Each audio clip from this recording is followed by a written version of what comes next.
राय। सबसे पहले तो आप जानते हैं कि कल शाम को कर्नाटक राज्य में प्रचार समाप्त हुआ है और कल यानी 10 तारीख को वहाँ पर मतदान है। कर्नाटक में जो इलेक्शन कैंपेन हुआ और जो रुझान सामने आ रहे हैं उसे देखकर स्पष्ट है कि वहाँ जनता बदलाव चाहती है और वहाँ की भाजपा सरकार भ्रष्टाचार में पूरी तरह लिप्त थी और हमारी पार्टी का नेताओं का जो धुआंधार प्रचार हुआ उसको देखकर ये बात बिल्कुल क्लियर है कि वहाँ कांग्रेस पार्टी 13 तारीख को जब मतगणना होगी तो बहुत भारी बहुमत के साथ वहाँ पे सरकार हम लोग बनाएंगे। कर्नाटक के चुनाव बहुत महत्वपूर्ण हैं क्योंकि यहाँ पर एक तरह से डायरेक्ट फाइट भाजपा कांग्रेस की है और बीजेपी ने पूरी ताकत के साथ वहाँ कैंपेन किया। प्रधानमंत्री, गृह मंत्री, सब नेता छोटे बड़े वहाँ गए, लेकिन जो मुद्दे थे उसको कांग्रेस ने उठाया और मैं समझता हूँ कि वहाँ पर अब तक का जो बहुमत हमको नहीं मिला उससे ज़्यादा बहुमत कांग्रेस पार्टी को कर्नाटक में मिलेगा। इस प्रचार में, इलेक्शन कैंपेन में जिस प्रकार के शब्दों का प्रयोग हुआ और ख़ासकर हमारे राष्ट्रीय अध्यक्ष खारगे साहब के को धमकी दी गई उनको, उनके परिवार को जान से मारने की, उस पर भी केंद्र सरकार, राज्य सरकार ने कोई पुख्ता कदम नहीं उठाए। तो ये एक निम्न स्तर की राजनीति है और इसका हम सबको खंडन करना चाहिए। मैं कड़े शब्दों में इस प्रकार की वारदातों की निंदा करता हूं और उम्मीद करता था कि भाजपा के लोग इस प्रकार का पक्षपात रवैया नहीं अपनाएंगे। और खारगे साहब जी को जो धमकी मिली वो एक तरह से बौखलाहट का परिचय था। साथियों, आप ये भी जानते हैं कि एक बात तो और स्पष्ट हो गई है। सामान्य मुख्यमंत्री जी का भाषण परसों धौलपुर में हुआ और उस भाषण को सुनने के बाद मुझे ऐसा लगता है कि सामान्य मुख्यमंत्री जी की नेता आदरणीय श्रीमती सोनिया गांधी जी नहीं है, बल्कि उनकी नेता वसुंधरा राजे सिंधिया जी हैं। उनकी नेता सोनिया गांधी जी नहीं हैं, बल्कि उनकी नेता वसुंधरा राजे सिंधिया जी हैं। और एक तरफ ये कहा जा रहा है कि हमारी सरकार को गिराने का काम भाजपा कर रही थी, दूसरी तरफ कहा जाता है कि सरकार को बचाने का काम वसुंधरा जी कर रही थी। तो ये जो विरोधाभास है इसको समझाना चाहिए।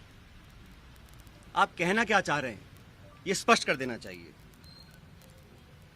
आप सबको मालूम है, सरकार बनने के बाद मैं प्रदेश का उप मुख्यमंत्री था, प्रदेश अध्यक्ष था और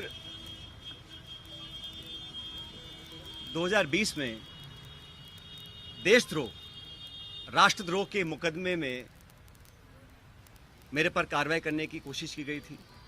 अनेक ऐसे प्रकरण हुए और हम सब लोग, और मैं स्पष्ट करना चाहता हूं कि मैं और हमारे कुछ साथी सरकार में नेतृत्व परिवर्तन चाहते थे।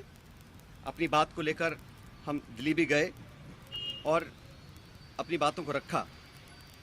उसके बाद अखिल भारतीय कांग्रेस कमेटी ने लगातार चर्चाएं हुई और आज वो दुनिया में नहीं है, स्वर्गीय अहमद पटेल साहब, लेकिन उनके माध्यम से सब नेताओं से मुलाकात हुई और एक कमेटी का गठन हुआ, एआईसीसी ने किया। उसमें माखन साहब, वेणुगोपाल जी और अहमद पटेल जी सदस्य थे और उस कमेटी का एक काम था। और कमेटी जब गठन हुआ उस समय हम सब की बात सुनकर हमारी बातों को एक्सेप्ट किया गया और एक रोड मैप तैयार किया गया। बहुत सारी बातें उसमें थी, मैं उसका उल्लेख नहीं करूँगा, लेकिन कमेटी का गठन हुआ और उसके बाद से हम सब ने, चाहे वो राज्यसभा के चुनाव हों, चाहे विधानसभा में मतदान हो, पार्टी का प्रचार हो, कांग्रेस को मजबूत और ताकतवर बनाने के लिए हम सभी साथियों ने जी जान से कोशिश की और मेहनत की।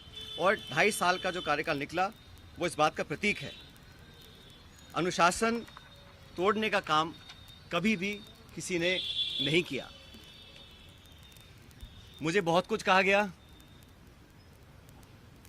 कोरोना, गद्दार, निकम्मा आदि, और जो ये आरोप परसों लगाए गए, ये 2.5 साल से मैं आरोप सुन रहा था, लेकिन हम अपनी पार्टी को और सरकार की छवि को नुकसान नहीं पहुंचाना चाहते थे। इसीलिए मुझे लगा कि जो प्रकार का भाषण दिया गया, मैंने पहली बार देखा कि अपनी सरकार को, अपने ही विधायकों को, अपने नेताओं को बेइज्जत और बदनाम करने का काम हो रहा है। कांग्रेस के विधायकों को तो बदनाम करने का काम हो रहा है और भाजपा के नेताओं का गुणगान हो रहा है। ये समझ से परे है। इस प्रकार का जो काम हुआ वो बड़ा गलत है। और हम सब लोग जो दिल्ली में गए थे अपनी बात को रखने के लिए, किन लोगों पर आरोप लगाए जा रहे हैं? ऐसे लोग जो पब्लिक लाइफ में 30, 40, 45 साल से हैं। 3 दिन पहले मैं बाड़मेर में था। सम्मानीय हेमाराम जी 1980 से विधायक हैं। उनकी क्या छवि है, मतदाता, पब्लिक, उनके क्षेत्र के लोग उनको अच्छी तरह जानते हैं, उनकी क्या क्रेडिबिलिटी है और क्या पब्लिक लाइफ में उनका अब तक का इतिहास रहा। ओला साहब, जिनके स्वर्गीय पिताजी 1957 से चुनाव लड़ रहे हैं, बड़े बड़े पदों पर रहे। और हेमाराम जी ने तो अपने नौजवान बेटे की मौत में और याद में एक छात्रावास बनाया है। 100 करोड़ की ज़मीन तो उनकी बाड़मेर में, निजी ज़मीन को उन्होंने दान किया समाज के लिए, लोगों के लिए। पैसा इकट्ठा कर 22 करोड़ का एक हॉस्टल बनाया 150 बच्चों के लिए, गरीब बच्चों के पढ़ने के लिए। इन सब लोगों पर इस प्रकार के आरोप लगा देना मैं समझता हूं बहुत गलत है, बहुत निंदनीय है। और मैं सिरे से इन बेबुनियाद और झूठे आरोपों को नकारता हूं। बहुत से साथियों को मंत्री बनाया सरकार के अंदर, बड़े बड़े पद दिए गए। कोई चेयरमैन है, कोई कॉर्पोरेशन में मेंबर है, कोई पार्टी के पदों पर बैठे हैं। 3 साल हो गए। ऐसे लोग जो पब्लिक लाइफ में रहे, जिन्होंने अपना नाम कमाया, जिनकी एक साख है, उन पे आरोप लगा देना कि आप चंद रुपए में बिक गए, मैं इसको बहुत गलत मानता हूं। और 3 साल से कोई कार्रवाई आपने नहीं करी, ये बहुत बड़ा सवाल उठता है।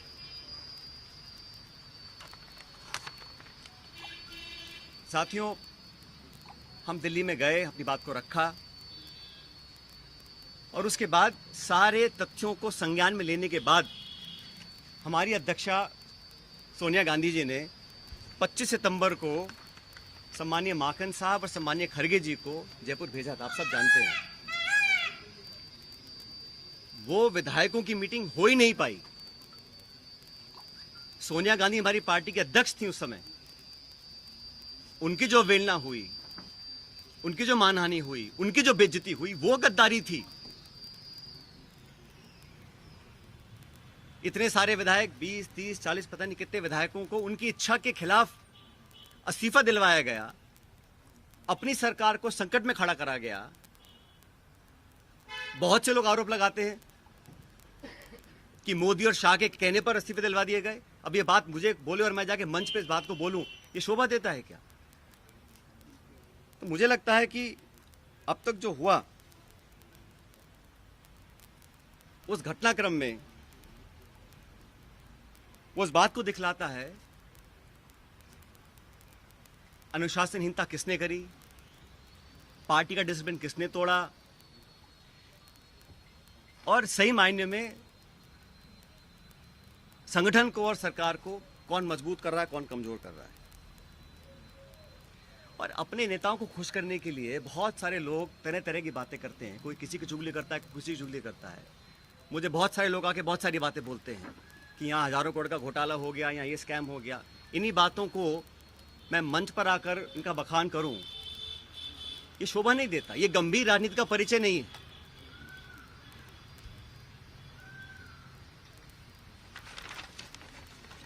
इसीलिए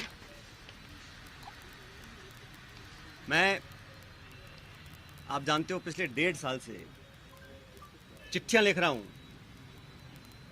वसुंधरा जी के कार्यकाल में जो तमाम गंभीर भ्रष्टाचार के आरोप हमने लगाए, अशोक गहलोत जी ने लगाए, मैंने लगाए, मंचों पर लगाए, प्रेस कॉन्फ्रेंस करके लगाए, उनकी जांच क्यों नहीं हो पा रही थी। अब मुझे समझ में आ रहा है कि ये जांच अब तक क्यों नहीं हुई। मेरे चिट्ठियां लिखने के बावजूद मैं 11 अप्रैल को जयपुर में अनशन पर बैठा इस मांग को लेकर। लेकिन अब मैं नाउम्मीद हूं क्योंकि तथ्य सामने आ रहे हैं। कार्रवाई क्यों नहीं हो और क्यों नहीं होगी, ये बात भी स्पष्ट हो चुकी है। इसलिए मैं ऐसा मानता हूं कि हम लोग जो पब्लिक लाइफ में हैं, जनता ही भगवान है और जनता जनार्दन के सामने हम सबको नतमस्तक होना पड़ेगा। मैंने करप्शन की इशू को लगातार उठाया, पहले भी उठाया, आज भी उठा रहा हूं, आगे भी उठाता रहूंगा। जब मैं वसुंधरा जी के करप्शन की बात करता हूं या जो पेपर लीक हुए जिसमें लाखों बच्चों के भविष्य पर सवाल चिन्ह खड़े हो गए, उस पर कोई जवाब नहीं आता। इसलिए साथियों, मैंने निर्णय लिया है कि आरपीएससी, जहां से कई सारे पेपर लीक हुए, बहुत सारी वहाँ पे खबरें आई कि वहाँ पे तमाम भ्रष्टाचार हो रहा है, अजमेर स्थित आरपीएससी है। मैं 11 तारीख को, परसों, अजमेर से एक यात्रा निकालूंगा। जनता के बीच जाकर जनता की आवाज़ सुनेंगे, जनता के मुद्दों को उठाएंगे और जैसा मैंने शुरू में कहा, जनता जनार्दन है, तो जनता के बीच जाना हम सबका दायित्व बनता है। और जो करप्शन के इश्यूज़ हैं, जो नौजवानों के इश्यूज़ हैं, जो पेपर लीक और पेपर कैंसिल के और नौजवानों के हितों से जुड़े मुद्दे हैं, उनको उठाकर मैं एक जन संघर्ष यात्रा निकालने जा रहा हूं, जो 11 तारीख को शुरू होगी अजमेर से और जयपुर की तरफ हम लोग आएंगे। लगभग 125 किलोमीटर की यात्रा है। जन संघर्ष यात्रा लोगों के हितों के लिए, करप्शन के खिलाफ, नौजवानों के संरक्षण के लिए। उनकी आवाज़ को हम सुनेंगे, उनकी आवाज़ को बुलंद करेंगे और मैं समझता हूं कि सही निर्णय तब लिए जाएंगे जब जनता का पूरा हमारा साथ होगा, जनता का पूरा प्रेशर होगा। पद यात्रा है, जन संघर्ष पद यात्रा 11 मई को मैं अजमेर से शुरू करूंगा और हम जयपुर आएंगे। लगभग 5 दिन का समय इस यात्रा में लगेगा। तो जैसे मैंने कहा, ये यात्रा किसी के विरोध में ना होकर करप्शन के विरोध में है, नौजवानों के पक्ष में है। जो तमाम जनता में आज मुद्दे हैं, जो इश्यूज़ को लेकर हम राजनीति करते हैं, जिन इशू पर मैं हमेशा अपनी बात रखता आया हूं, उनके बीच जाकर, उनकी बात सुनकर, उनकी आवाज़ बनने की हम लोग कोशिश करेंगे। और ये अभियान शुरू होगा 11 तारीख को।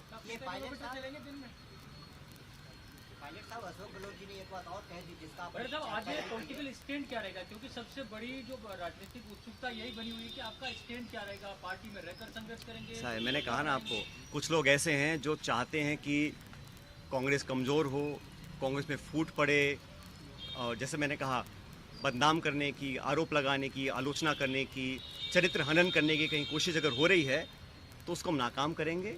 हमारी पार्टी को जो लोग कमज़ोर करना भी चाहते हैं उनको हम होने नहीं देंगे। लेकिन पब्लिक इश्यूज़ पे जो मेरा स्टैंड पहले था, वही स्टैंड आज भी है और आगे भी रहेगा। और जो करप्शन हुआ, जिसको हमने सैकड़ों बार पब्लिक में उसको एक्सेप्ट किया, उस पर 4.5 साल तक हम कोई कार्रवाई नहीं कर पा रहे हैं। मैं अब समझ रहा हूँ कि वो कार्रवाई हम क्यों नहीं कर पा रहे थे। कोई कारण तो होगा। मैंने चिट्ठियाँ लिखी, अनशन किया, आवेदन किया, आग्रह किया, बार बार किया, जोड़ कर किया। अगर कार्रवाई नहीं हो रही थी तो अब मुझे समझ में आ रहा है कि वो कार्रवाई क्यों नहीं हो रही थी। लेकिन किसी भी नेता से बड़ी जनता होती है, तो जनता के समक्ष हम जाएंगे, इन बातों को रखेंगे। और जो लाखों लाख बच्चों के पेपर कैंसिल हुए, जिनके माँ बापों ने अपना पेट काट कर उनके ट्यूशन के पैसे दिए, उनको 2 साल मेहनत करवाई, जो कभी ओवरेज हो सकते हैं, जिनका भविष्य के आगे उनको पता नहीं वो क्या करेंगे, जो विश्वास और जो एक क्रेडिबिलिटी होती है, अगर वो सिस्टम से ख़त्म हो जाएगी तो फिर आने वाला समय बहुत मुश्किल होगा। इन तमाम बातों को लेकर मैं जनता के बीच में जाऊंगा और लगातार पैदल यात्रा करेंगे अजमेर से 11 तारीख से।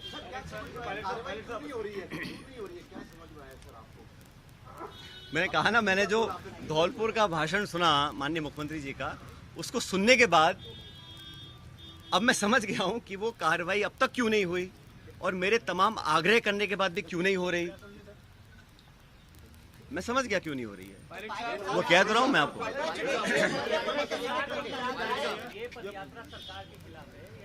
ये मैंने शुरू में कहा, ये यात्रा किसी के खिलाफ नहीं है, ये यात्रा करप्शन के खिलाफ है, भ्रष्टाचार के खिलाफ है, ये यात्रा नौजवानों के पक्ष में है, उनके हितों की रक्षा करने के लिए है और जनता के बीच हम सबको जाना भी चाहिए। हम जनता के बीच जाएंगे नहीं और हम अपने ही विधायकों को, अपने ही मंत्रियों को, अपनी सरकार को बदनाम करते रहेंगे, बेइज्जत करते रहेंगे, तो हम जनता के बीच चुनाव लड़ने कैसे जाएंगे 6 महीने के बाद?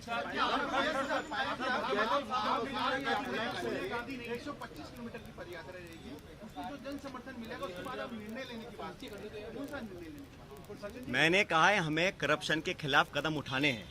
अब तक हम वो संतोषजनक तरीके से नहीं कर पाए हैं, तो हम पब्लिक बीच में जाएंगे और जो हमने वादे पब्लिक में किए थे सरकार बनने से पहले, उन वादों को पूरा करवाएंगे। अभी 7 महीने बचे हैं चुनाव में, 8 महीने।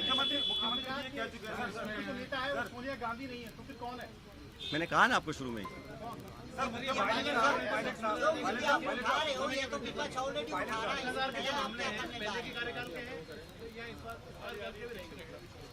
भाई करप्शन तो कहीं पर भी हो, उसके विरुद्ध हम, चाहे वो कांग्रेस पार्टी हो, हमारी सरकार हो, हम तो खुद ही कह चुके हैं कि हमारी 0 टॉलरेंस है करप्शन के खिलाफ, तो उस पर हमें खरा उतरना है। और जो मुद्दे संज्ञान में आए थे, मैंने पूरा लिस्ट पिछली बार आपको किया था, उनमें से कहीं कहाँ कार्रवाई हुई है?